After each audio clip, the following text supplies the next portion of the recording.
ಈಗ ಅವರೆಕಾಳು ಸಾಂಬಾರು ಮಾಡಲು ಹುರಿದಿರೋ ಅವರೆಕಾಳು ನೀರು ಕಾಯ್ತಾ ಇದೆ. ಇದಕ್ಕೆ ಅವರೆಕಾಳನ್ನು ತೊಳೆದು ಹಾಕೊಳ್ಳೋಣ.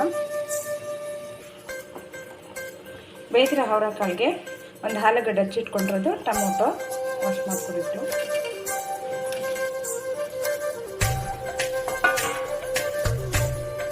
ಉಪ್ಪು,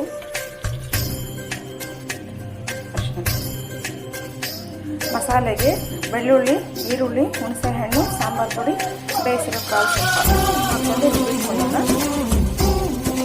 ಮಸಾಲೆ ಹಾಕೋಕ್ಕೆ ಮುಂಚೆ ತರಕಾರಿ ಈರುಳ್ಳಿನ ಸ್ವಲ್ಪ ಸ್ವಲ್ಪ ಹಚ್ಚಿಕೊಂಡು